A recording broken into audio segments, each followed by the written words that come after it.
Hello and welcome to the podcast. We are the three Amigos. God damn it. We got one never gonna get this dumbass, right. one smartass, and one average intelligent ass. I'll let you decide which one's which. My name's Adon, aka Murado Runner. My name is Nick, or Nicholas Weston 2001. My name is Nate, also known as Voltaic77, and like we stated earlier, welcome to the podcast, baby. All right. Today's podcast is brought to you by water. Water. Get your hydration ready. I've been Boys. drinking water since the day I was born, and I love it. I still got it in my nose.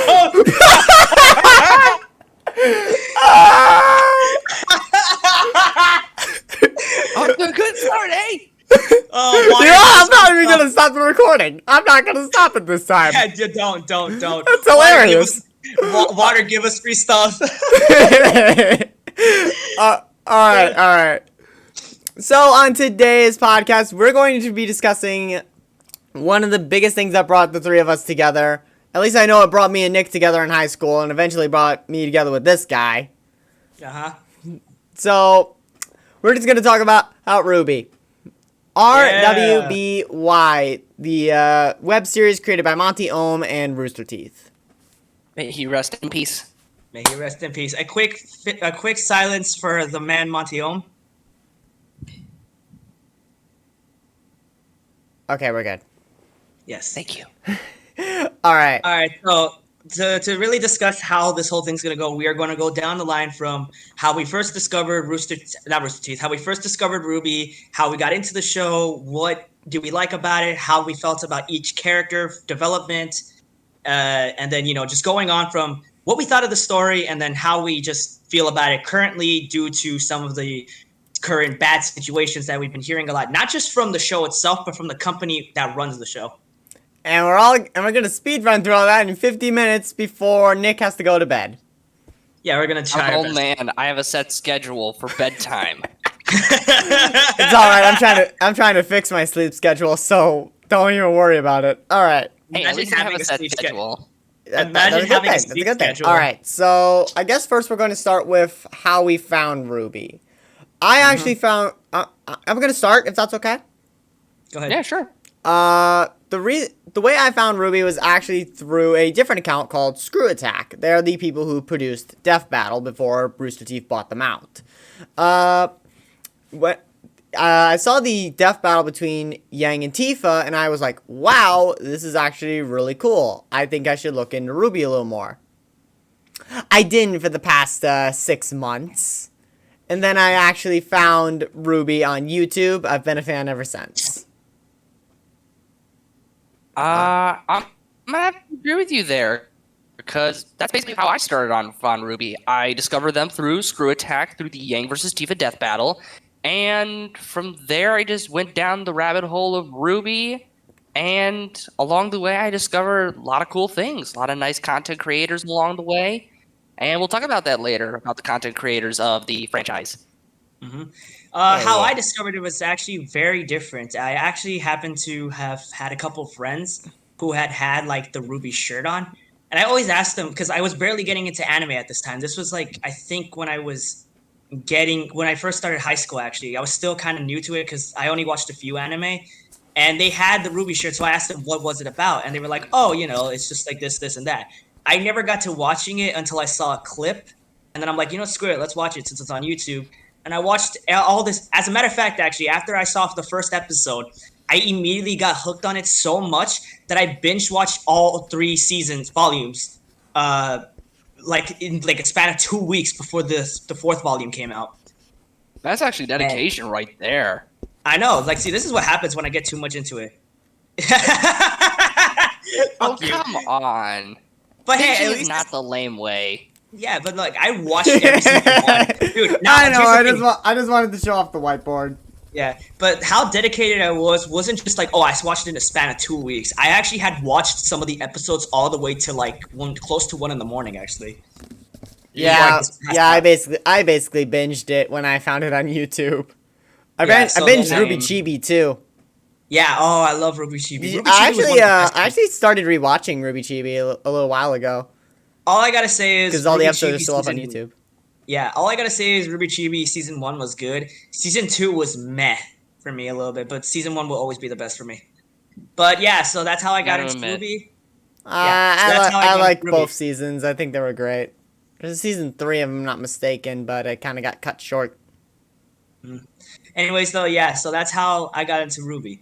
Now that we got that down, let's discuss how. Actually, as a matter of fact, before we get into the story itself, let's discuss how we basically found each other with this. Actually, if that's okay with you.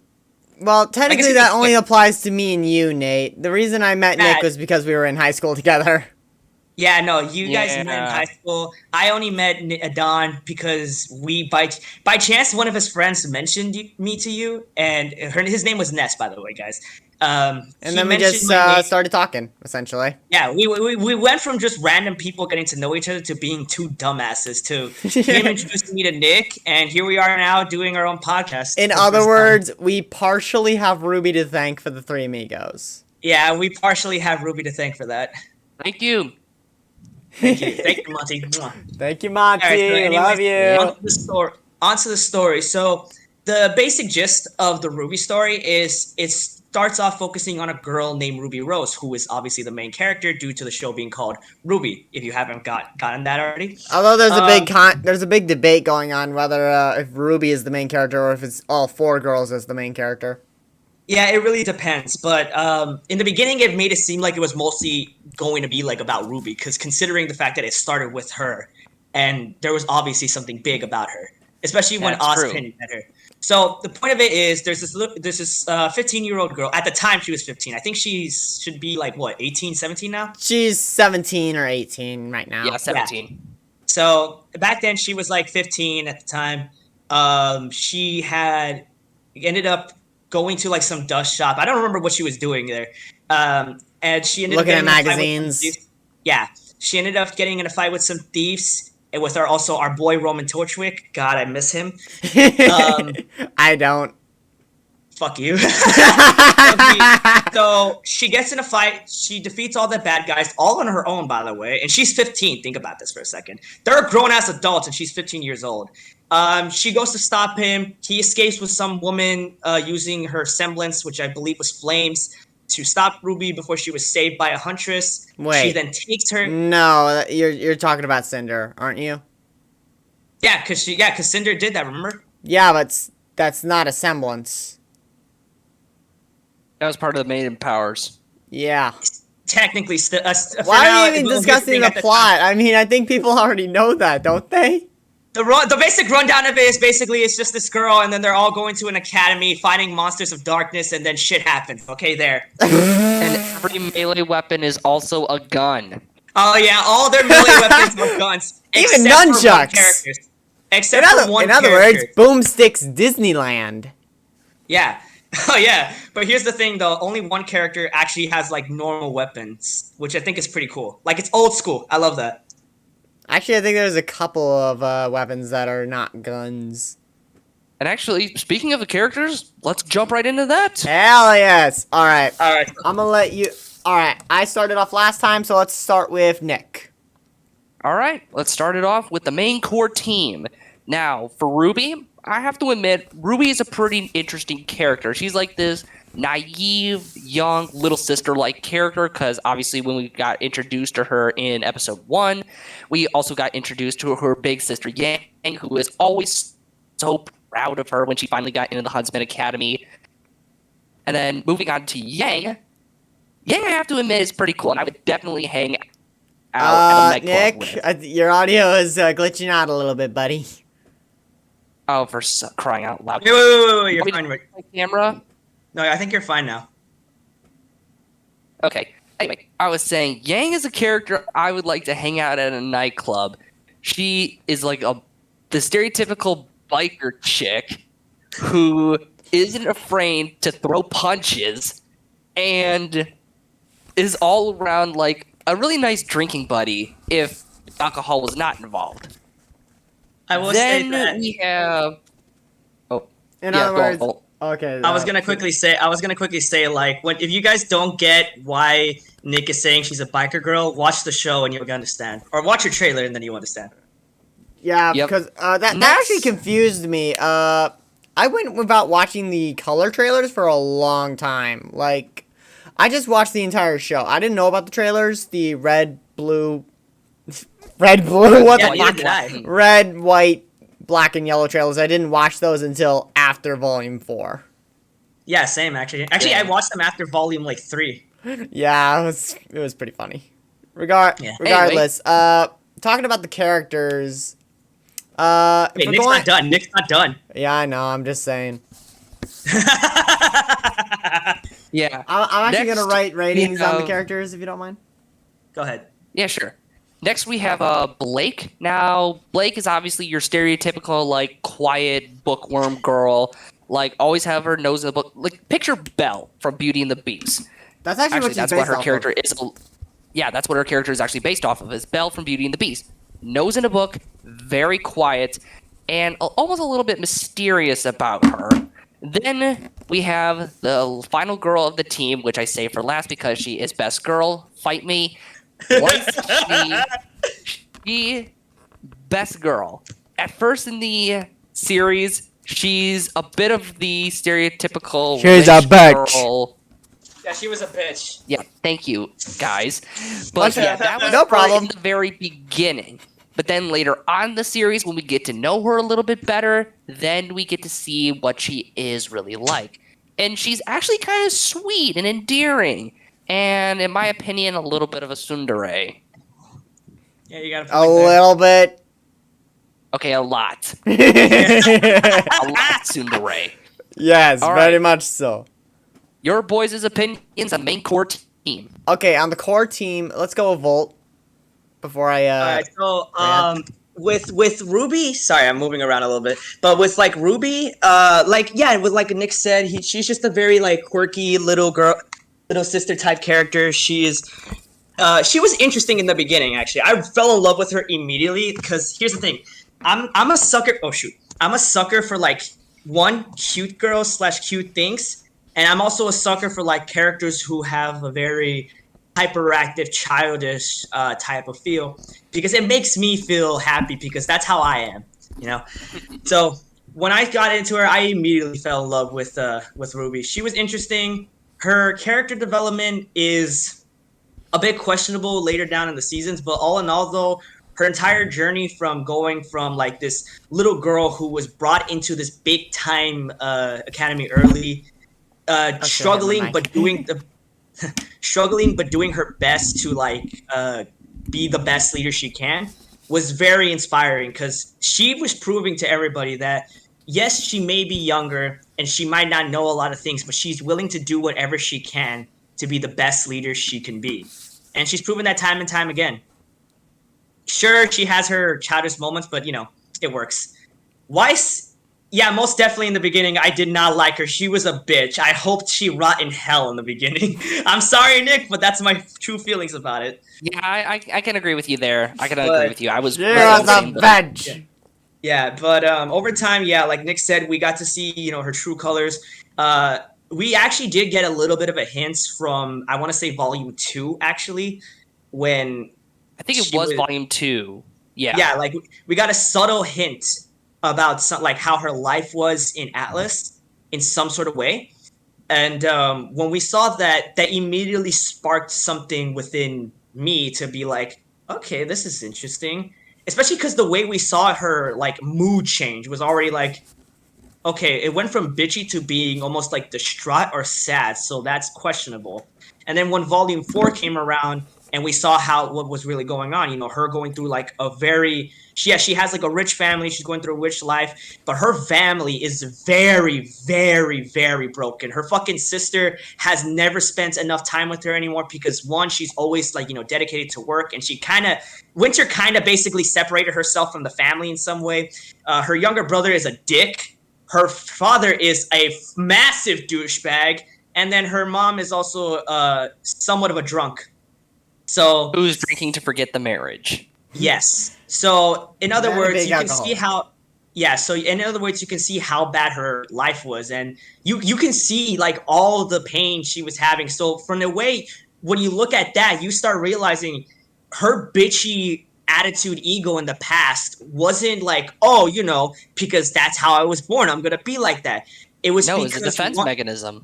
yes, it was a defense mechanism because one, she kind of grew up into that life and she just didn't know how to both control nor trust anybody with her true feelings. Because with the struggle she had with her family, what makes her think it's gonna not be the same with other people? And then Blake, yeah, no, she was kind of sketchy. Immediately, I already knew she was sketchy, which has caught my interest. Any character that's kind of sketchy, I'm immediately like, I like this person. I will say she does have an issue when it comes to sometimes blaming others for her problems. Like, I'm not saying she does it constantly, but one time I know she did it was towards Sun. Oh, that's So, right. yeah, like, if I remember correctly, I think this was in Volume 4, actually. Volume 4 or 5, she blamed Sun about something. And that made me, like, be like, bitch, he didn't do this shit. This is all you. And so, but Blake was a good character in the beginning. She did have those moments where it seemed like they made her edgy, but it wasn't like the edgy where it's like, cringe edgy. It was like the good edgy. Because they made it where she showed like the struggle she actually went through from, being a faunus, having to hide it, having to, deal with all these discriminations, doing what she can to be good. But the way she's been doing it hasn't really been a good thing. Like already you could tell everything she's done has led to nothing but trouble. And yeah, that's one thing she should fix. So that's why I do like Blake, but that was one thing I didn't like about her. I still don't like about her, actually, was that. And then there's Yang. All in all, 100% one of the best girls in the show. I will say her getting all, depressive, closed off, a bit of a bitch when she lost her arm. Kind of stupid, but like, I get it. I get it. Why would she act like that? But at the same time, it's like, did she really have to go that far with it? So yeah, but no, Yang is a really good girl. She's one of the best. She's one of the best. She's cool, and like Nick said earlier, I would be willing to hang out with her. You Also, wanna at the run same back that time, statement again about Yang What? being best girl. I'm just saying, like, not best girl as in like, oh, she's 100% best girl. I mean, like, one of the best girls to like I be think around. we're gonna have a fight in the No. Three Amigos. I feel like that's another time. Yet. We already have an argument about Snivy, so that's another thing we're talking about next Oh time. gosh. All right. All right, Adon, your turn. Okay, so I actually decided to rate the girls a little bit. For volumes 1 through 3, I think all of them are pretty balanced. I still had I'm pretty sure it's backwards for the recording, but fuck It it. looks You fine. probably is backwards, but It it's forwards probably for us. is. Regardless, Yeah. basically, I thought Ruby was a good character. Her development was pretty good.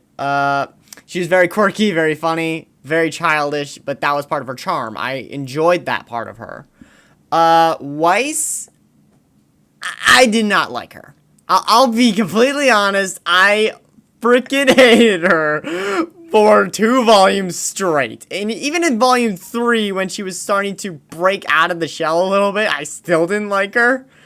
Just like a little. So I have a little bit of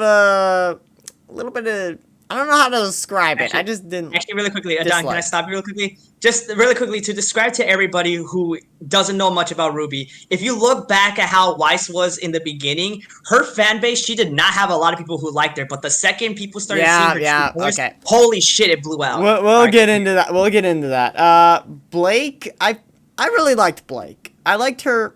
I'm gonna be honest. I liked her design, but I really did like her character as well. Like, from her point of growing from being this silent character to a more outspoken character, I felt like that was done very well, at least in the first couple volumes. And Yang, waifu bait. Yeah, basically. Legit, I would. Yeah, Yang Let's was be a honest. very nice character, very nice to Let's look be at for some odd reason. Because I think even, let's be honest, I think Monty was kind of a weeb, just like us. But you also got to. But also, I really like liked Yang's personality, very outgoing, very tomboyish, which is I actually really like tomboys. So, admittedly, I'm a little guilty for that. So You also kind of got to admittedly, understand, like, very, very nice. However, over time, characters started to change a little bit, and that kind of affected my views on them. Hold on. yeah. right, while he does that, like Yang was very like the outgoing one. She was the odd one out that Oh everyone yeah. liked. RWBY over time. Over time, though, the characters seem to change because with newer volumes, new writers came on board, and things just started to get a little haywire. And the best way I Sadly. can describe that is through the characters. RWBY went from a 7 to, I want to say, 5? 6. Oh, she went down by 1. Admittedly, she hasn't changed. She changed a little bit. Like, she's taking on more of a leadership role, which I appreciate, but at the same time, she's kind of contradicting herself at times, and I feel that's a little annoying. Admittedly, Weiss grew a lot. I really loved her development. Out of all the RWBY characters, she does have the most character development. I don't even think that's debatable. She has the best. Actually, she was the only one that was like very not only constant, but the only one that was very like, yo, this appropriate growth. Everyone else's was like a confusing one. It was spiraling. She was very dynamic growth. Yeah, she was very built upon, growth. And I really do like that. For Blake, however, it's gonna be like a 4 or 3. Oh, it's a 4. Yeah. Blake, wow. So, like Volt said, she's blaming others for her problems. She runs away from everything, and it just pisses me off. And there's also one other thing I don't like about her, but I'm gonna save that for just. I think I already get it. I think I get it, but if I don't, then Oh my gosh, you went down to a 2. Jesus. Yang went from my favorite character to my least favorite character because Damn. I hate how her post-traumatic stress stuff. I hate how her trauma was handled. Legit, Yeah, no, like it makes sense, but at the same time, it destroys her character, and it doesn't because she's gone from edgy. She's not as joking as she once was.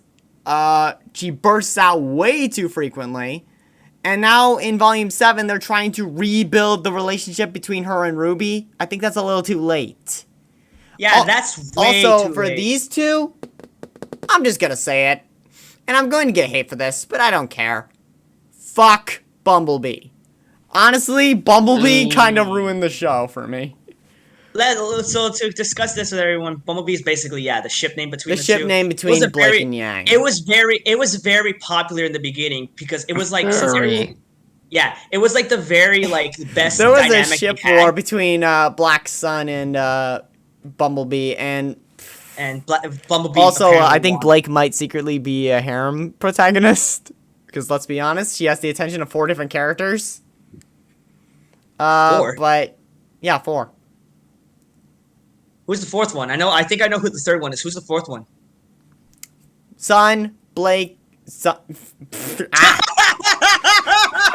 Blake grabbed the attention of Sun, Yang, Adam, and Ilya. Oh, okay, so it is Adam. All right. Yeah.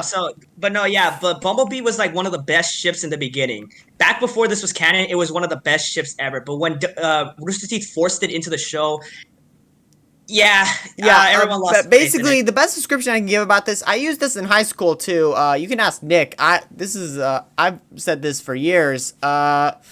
Bumblebee basically is cake. If you let us enjoy the cake, just let us eat it at our own pace. It's good. It's good.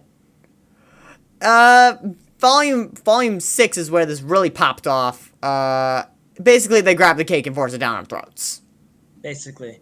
That's basically what happened. It's just shoved in the face out of nowhere. Bumblebee was pretty. It was cringe, if I'm gonna be honest. And I get why part of me gets why they did it because they had 2 volumes just focused on Black Sun, so they got to do it for Bumblebee, but they did it way too quickly. Plus, with Team Sun not even in the show anymore, they're off in their little spin-off in the books. Why not just spam it up? Why not just drag it out like you did Black Sun? At least make it a lot less forced. Speaking of this, are we going to continue talking about all the other characters too, or shall we move on to the next topic, which was what we were basically discussing right now? You mean the writing? We could talk about let's briefly touch upon the other characters, because I feel like the characters in general build the show. Yeah, basically. So we're gonna talk about like 4 other characters, maybe add Sun into that mix, and then talk about the main villains. Specifically, I think we're Salem and Cinder, correct? Yeah. Yes. Yes. So we'll talk about those two, and Yeah, I think fir- we'll first off- briefly. Yeah. First off, Jean. Back when we first met him, he was actually a very likable character in the beginning. He was quirky, he was idiotic. His whole intro with the whole like the name's Jean Arc, something. What was that, Nick? Vomit boy. Vomit boy, yeah. He was already a fan favorite from the beginning, man. Like his story actually was pretty simple actually. He was just a guy who didn't know how to fight, who was very easily terrified, didn't know how to take care of himself. And to be honest, I feel like that makes him that would make him a better protagonist than RWBY herself, I believe. Yeah, if anything, that kind of mixes in. Can I point out that Jean has the most badass character illusion ever? What's that? Joan of Arc? Come on. Okay, fair enough. Oh yeah, right. We forgot to mention that every character is based off of a fairy tale character and a color. I forgot it. Yeah, so like we forgot to say about that. Yeah. So yeah, like RWBY is Red Riding Hood, Weiss is Snow White, right? Yeah. Yep. Yeah, Snow White. Blake is Beauty and Belle. the Beast. Yeah, well, I think they said she's both Beauty and Beast. No, she's Beauty. Adam is the Beast. And then Yang is Goldilocks. Yep. So yeah, Jean, he was very quirky. I think he somewhat still is the best character so far. Like aside from Weiss's great character development through the seasons, I think Jean was the one that was kept consistent in some way. Like he never really changed. Jean had good character development and it was kept consistent, which made him a good character.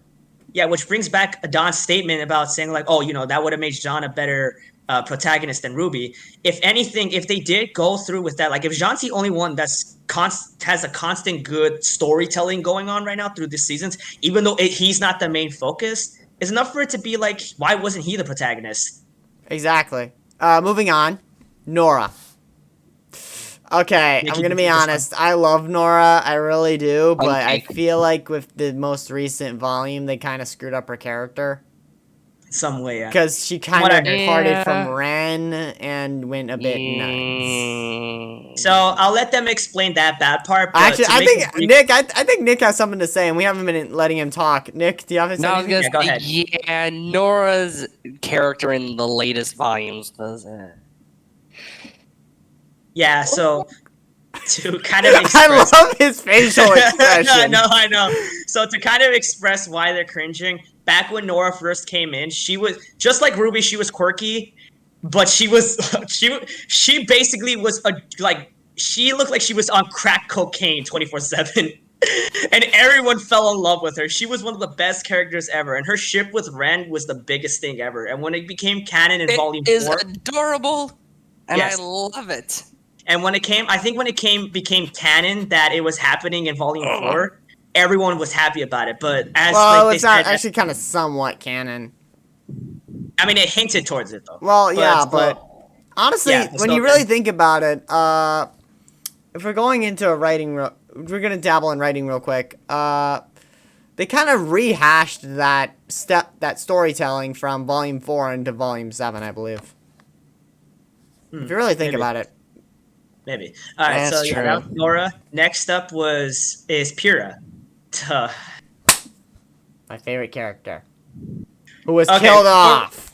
Yes, I know. God, she was one of the... Spoilers! Oh, okay, yeah. Oh, come on! People who were watching this live stream... The people who are... Live stream. People who are watching this podcast will probably already know about RWBY. Anyway, so Pyrrha in the beginning... Actually, if anything, Pyrrha, just like Jean, Pyrrha had the best storytelling, actually, all the way from Volume 1 to 3. Yeah. Basically put on a pedestal. Yeah. But she didn't want to be there. Yeah, she was one of the best characters they had. She was supposed to be known as, like, one of these, like, strong warriors, the untouchable warrior. And everyone knew her for that. Jean only knew her because she was on the cover of a cereal box. Pumpkin Pete's. And the fun fact... the cereal isn't very good for you. Fun fact, that's an actual real cereal, by the way. That's not a real cereal. I think it's just the box, isn't it? No, it became real at some point. Yeah, what? Legit. Really? Yeah, it became real. Yeah, it became real at some point. I was scrolling through like the Where am pictures I? and I saw Okay, hold on. I'm gonna go buy a box. So while he does that, so yeah, that's basically it, and that's what made Arcos happen actually, because Pyrrha was happy to know that Jean only knew her because of the cereal box. She didn't know her as like this popular, strong, untouchable warrior character. All he knew her as was, oh, she's Pyrrha. She's just a nice girl, you know. And over time, the relationship grew and grew to the point Volume 3 came, where Arcos actually was official.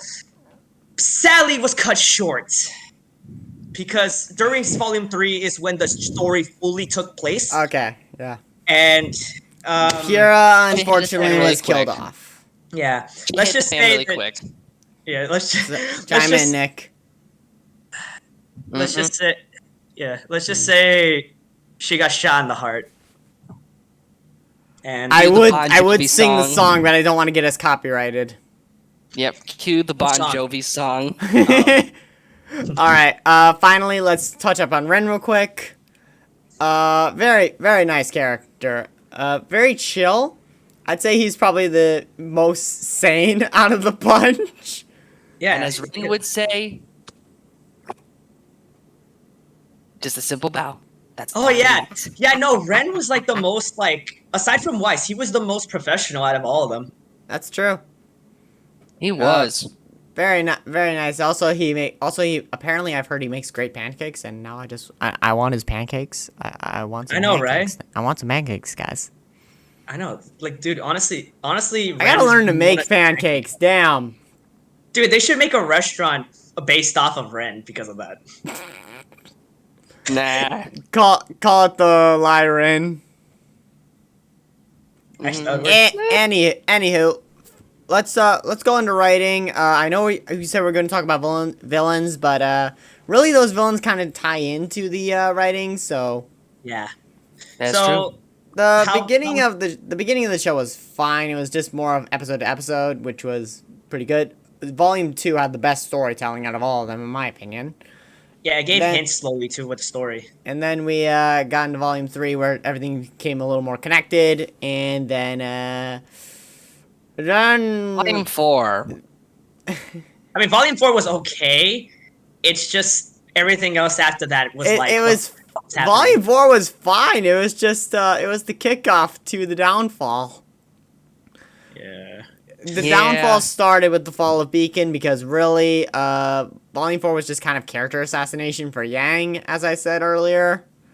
Yeah. It was somewhat character growth. They also It was split somewhat up the character team, growth even of though the Blade. whole purpose of it was they are a team, or at least. But at the so same we time, though, thought. like, but here's also the thing, though. If you think about it, it also played smart that they separated them because you got to remember, sure, they're strong as a team, but we also got to see how strong they are on their own too. That's true. Yeah, but even then they weren't alone because Ruby had Well, you- Team you know what Ranger, Yang had her father. Regardless, it still shows strength that they need from other characters, so why not just put them all together to help them? I'm sorry, Adon. No, it's not Team Ranger. It's Team Junior. Get that right. It's Team Ranger. Junior. Okay. They're regarded as Ranger. All right. Anyways, Nick, say something. Yeah. Basically, if I were to boil down each of the following volumes after Volume 3, it would look like this. Volume 4, walking. Volume 5, hey, we all meet up. Let's save the school. Volume 6. Actually, more no. Volume 5 walking. was talking, the volume. Because that's all they did, was talk. Volume 6, more walking and talking. And a little bit of lore. Volume 7, train up and strengthen up. Very end of Volume 7 and all of Volume 8, holy shit, it just turned into Modern Warfare 2. Essentially. To give this off really quickly, by the way, speaking him saying that example is because James Ironwood, who basically kind of is somewhat important. I'm only just saying somewhat. He causes mass genocide in Volume 8. In other words, another character assassination. We're two for And two. And also, in other words, he has committed Order 66. Essentially. Do it. Stay tuned for the Star Wars podcast. Anyways, there's one. Now we have to talk about the main I think the main problem of the writing would be the villains. The mistress of evil herself, Salem. Salem, in my opinion, she's not a bad character. I understand where she's coming from, but essentially her stuff boils down to, oh, I'm immortal. Time to kill everyone on the planet. That's essentially it. Like, she wants release from this endless cycle, but if she wants that, why not just try to learn about the balance of life and death like you were told, instead of trying to cause mass genocide? Yeah. Isn't an example kind of like Deadpool? Like a good example of that, Deadpool. He's immortal, and he actually learns the value of life and death. He can't die for shit because of what happened. Well, he got cursed by Thanos because Thanos was in love with death, and basically Thanos and Deadpool were in a dick measuring contest. Oh no, I wasn't. It's a love triangle. I wasn't talking about comic. I wasn't talking about comic wise though. I was actually talking about I was talking about movie wise. Because in the movie, because in the movie, like, yeah, he turned immortal. He didn't really exploit the immortality that much, but he was like okay with it. He was still living. He wasn't cancer. He didn't have cancer no more. And the next thing you know, when the time comes in Deadpool 2, when he lost his wife, everything in his life fell apart. All he wanted. I don't think they did. Huh? Like, no, all he wanted was death. Remember that. He wanted to die. He wanted to be with. I was just saying. I don't think they got married. That's all. They didn't get. I think they were gonna get married. No. I didn't say it was his wife. Yeah, you did. I did? Yeah. Oh, my bad. Well, either way, his girlfriend. Quick little detour. Technically they did. Technically they did. Remember the ring pop? That doesn't count. Yeah. Yes, it does. All right. Anyways, so yeah, after he lost her due to an attack, all he wanted was death, and he couldn't get it because again, he's immortal.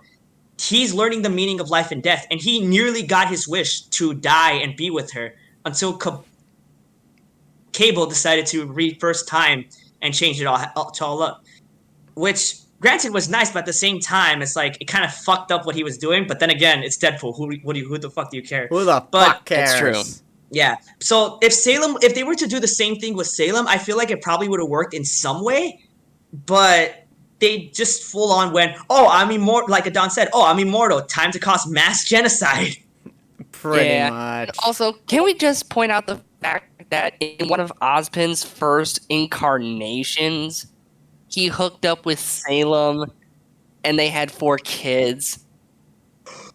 I just wanted to say, that's what happened. Now I'm gonna say, sometimes all 3 of us have like a fanfic of some sort and our OCs for RWBY. If my OC finished watching that whole backstory, I would have said to Oz, didn't anybody tell you not to stick your dick in crazy? The fucked up part is that he's actually right, because Salem, in retaliation to Ozpin trying to leave her, she killed their children. Which I thought they escaped. No. Her children I are don't dead. know what happened. All I can say is this: Ozpin was one of the characters in the beginning who confused me, and over time, when I learned how stupid things were going, especially with him, I was already like, "Yeah, Ozpin." I'm starting to not like Ozpin at all, and now here I am, where I'm like, "Yeah, no, fuck him." Yeah, fuck Ozpin. And now we come to. He's kind of the cause of this. With all that, we finally get to talk about my least favorite character in the entire series. She's the one who killed the best girl of best girls in the entire world, motherfuckers. And Nick, you can't fight me on this. You and I both know Pyrrha is best girl. I won't argue with that. I'm the one who's been saying that for years. What the hell are you talking about? I won't argue with that, but yeah. We gotta talk about Cinder. Yeah. I mean, I'm just gonna start out with this by saying first, let's take a look at her backstory. Or, I should say, lack of backstory. Basically, for Cinder's character, she is based off of Cinderella. And in the backstory we got in Volume 8, we saw, well... Also, a quick point. Why the hell did they wait so long? Like, shouldn't we have gotten this in, like, Volume 4 or something? Anyways, I'm sorry, continue. No. Anyway, so we got to see the whole Cinderella illusion. The evil stepmother with her 2 stepdaughters. And it was actually a little bit more brutal because Cinder had a shock collar around her neck. Yeah, Then that she was met up fucked with up. then she met up with a huntsman who trained her how to fight. And then she used that training to kill her tormentors. And when Rhodes confronted her saying, hey, that what she did was a little messed up, she then killed him as well. In a sense, it kind of, I will say this, and that kind of gave it a little bit like, oh, she gained all that strength, but she lost too much control over it that she went in a killing spree on with that. But at the same time, like, yeah, no, the lack of the whole thing was like, if they played it out differently to make it seem like that, it would have worked out. But the way they did it was no. There's one in the big beginning- plot hole in her story too. Why the hell didn't Rhodes just report her tormentors to the police? Actually, no, yeah, that makes total fucking sense. That does make sense. I mean, if we're going off of Cinder's backstory, a lot of us were like, oh boy, Cinder backstory, I can't wait to see what it is. And we're like, that's it? That's the last episode? Oh, it's always a bunch of crazy walks! Yeah. Well, as you guys can tell from Cinder's backstory, her reasoning to being a bad guy and doing all this is nothing but plain stupidity. So all we gotta do right now before we continue on, we gotta give a big shout out to our boy. What the fuck was his name? Oh yeah, we gotta give shout out to our boy Watts. He Arthur fucking Watts. roasted. He fucking roasted her, dude. He fucking told her down. I'm not even laid gonna down fight you the on that. line. Watts fucking roasted called- her in volume 8. It was Dude. it was glorious. Dude, okay, so first off, by the way, Cinder killed him, by the way. She left him in a fucking room to burn. But here's the thing. Even though it sucked he died, you gotta admit, he went down the man, bro. He called her stupid shit out, man. He pointed out every single insecurity that Cinder had and built off of it, they saying, hey, all this shit, I helped you because you weren't man enough to do this. Plus, And he also... You know what Cinder did after this whole entire spiel and beat down by Watts? She cried. She set him down, sat on the edge of a building, and started crying like the little bitch. Yeah, so Watts basically told truth, man. Basically, Now, the point around Cinder is, one, she was very underdeveloped from the beginning, and B, when we finally did get that development, it was lackluster. It just proves that RWBY, it seems that RWBY's writers have just... lost all faith. They don't even care anymore. They're just like, They oh lost yeah, touch. we gotta make a backstory for Cinder. We'll just give him the Cinderella story. So I want to give you guys an example of this real quickly. So think about Shigaraki. When he first started off, no one really knew much about him. Everyone saw him as a bad villain. No one really cared that much about him. Over time, we learned about his past, abuse, all that stuff, how no hero saved him, and then how he slowly but surely just started to develop into this very intimidating bad guy. That to the point where like everyone's like, oh shit, we actually need to watch out for this motherfucker. If they were to pull something like that with Cinder, she probably would have been a better villain. If anything, people probably would have been like, oh, she actually isn't a force to be reckoned with. In fact, when she first came out, everyone was already feeling like, oh, she might be someone we need to watch out for. But like we said, over time, it's like, what the fuck just happened? So Exactly. if there was ever a moment where it was like, oh, Shigaraki versus Cinder, who would win? We all know for a fact Shigaraki would be the winner. Actually, no, I saw another comparison that's even worse. What? I think DBX it wasn't DBX, but I think it was basically the people over at Death Battle, right? They tried to compare Cinder to Azula from Avatar: The Last Airbender. No. Dude, even Azula had a better story. I love how Nick is walking away. Dude, even Azula had the better backstory. Azula had a much better backstory. There is no comparison. Here's the thing: no one likes Azula, but even then, also Nick, you muted yourself. No one liked Azula. I know. But even then, everyone still thought she was better than Cinder, bro. Yeah. There's no comparison here. Like, Cinder's the worst villain. fuck. Yeah, Cinder's just a All bad right. villain. So with all that negativity out of the way, I think we have time for one final topic that I personally do want to talk about, and I think you guys would be on board with talking about. All right, hit me. What is it? Volume 9 teaser. Oh, I haven't seen it. What? You killing me, Smalls? Yeah, no, I haven't seen it. It's funny because I did get recommended the teaser. I just never watched it. Like, Nope. okay, but seriously, I'll spare you guys the details. Basically, it just shows bits and pieces of Ruby, like, coming in and out of consciousness, with Neo transforming into different characters while fighting her on the way down into the On the way down into the what? Your audio cut off. void. I shall scream into the void. I'm not gonna do it. Oh, I Yeah. will. Rip headphone users. Ah! But yeah, that's basically all you need to know about the trailer. And at the very end, we see Ruby washes shore on this beach. She looks around, and then she starts walking into, like, this giant, lush jungle forest or something.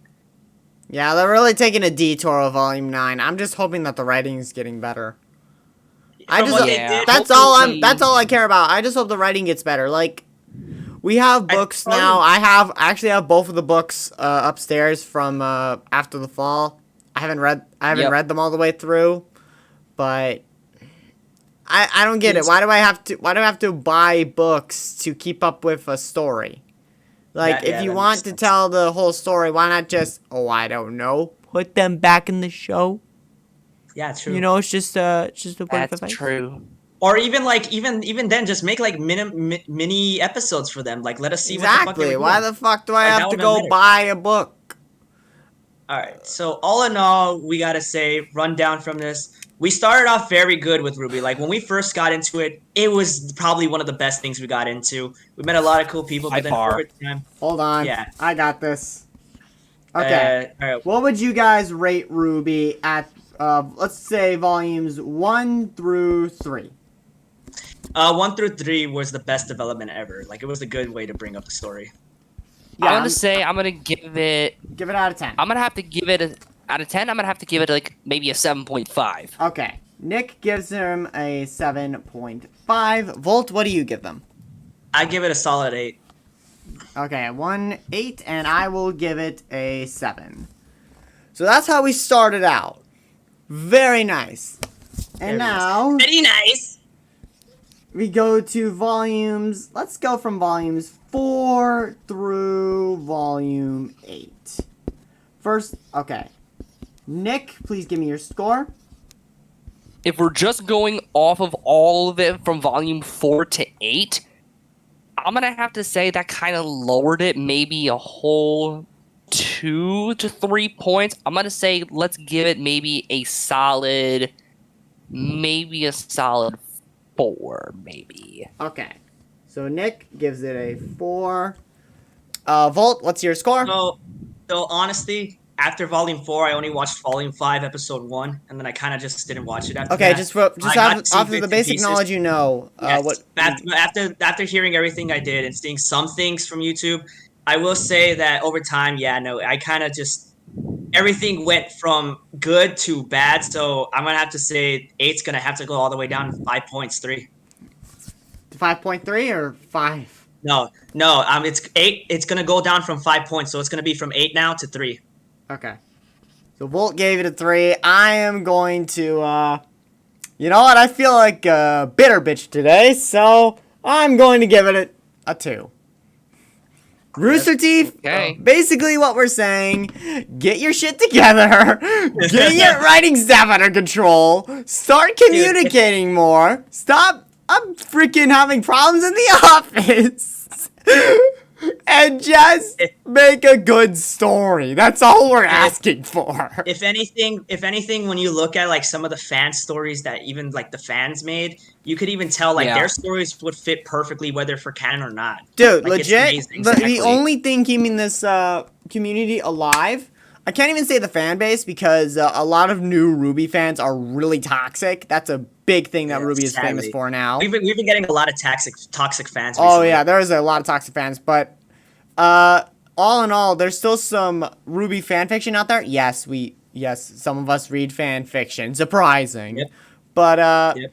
I feel like those stories are actually better than the actual stuff we're getting, which is actually sad.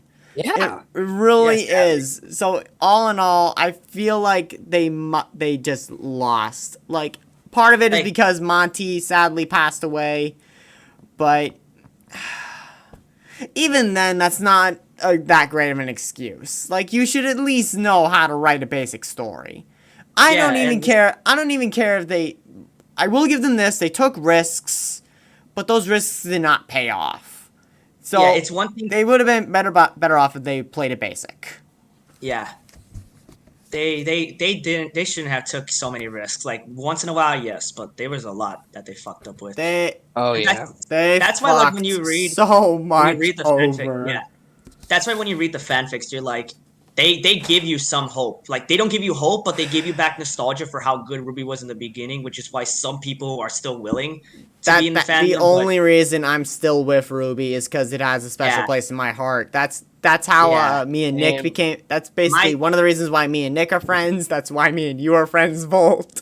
Yeah, that's the only reason why too. Is because of that, and also because like my girlfriend actually really loves RWBY. She loves cosplaying RWBY, and I still love RWBY like to all my heart. Like not the the show, but the character RWBY, I still love her with all my heart. And the fact I'm basically dating Ruby Rose is like, yeah, I'm gonna stay in the fandom for a little bit longer. But all in all, though, yeah, RWBY was great in the beginning.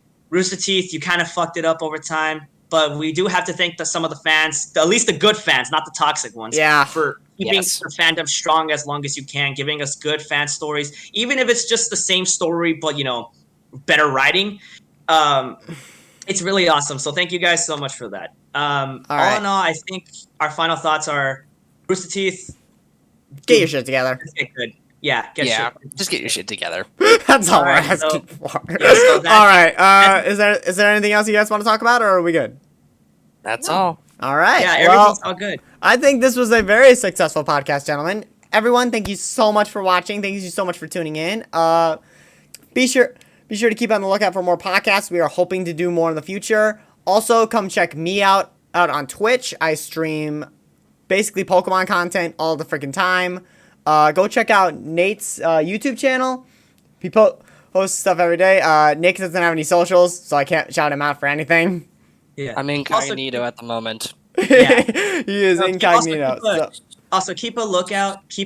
There's going to be moments on my channel, actually, where I'll be randomly doing some small little fun moments with Adon and Nick. I've actually already done a few with them. Actually, as a matter of fact, there was a video we did together that started off the Three Amigos podcast in the beginning. I still need to finish part 2 to that, by the way. I'll try my best to edit that. But other than that, thank you guys so much for watching. We appreciate all the love. Sure, we haven't really been getting a lot of people that much, but the fact that we know at least some people were willing to listen to our podcast is really cool. Thank you guys so much for guys. We got us. like almost 50 views on the first one, which is I know crazy. That's amazing. That's amazing. Crazy. So guys, thank you so much. Be sure to check out me on Twitch. Check Nate out on a YouTube. I think Nick's on Reddit over there. Yeah. So I'm just a Reddit. Yeah, you go check him out there, I guess. Yeah, we have a Twitch streamer, we have a YouTuber, and then we got a Redditor. You pointed in the wrong direction. Well, for him, it's probably different. Well, yeah, for me, I'm on the bottom, and Nick is on my right. Next, and Don, you're on my left. So. Okay, basically it's switched on my view, and I'm the one recording. Okay, so Nick is right here, then Don's right here. Right. Yeah, exactly. Yep. We got a Twitch streamer, a Redditor, and a YouTuber. Anyways, this intro has gone this outro has gone way too freaking long, so we need to cut it short. Sorry, guys. All right. Thank you guys so much. Bye. We love you. God bless. Keep on running, amigos. Have a good one.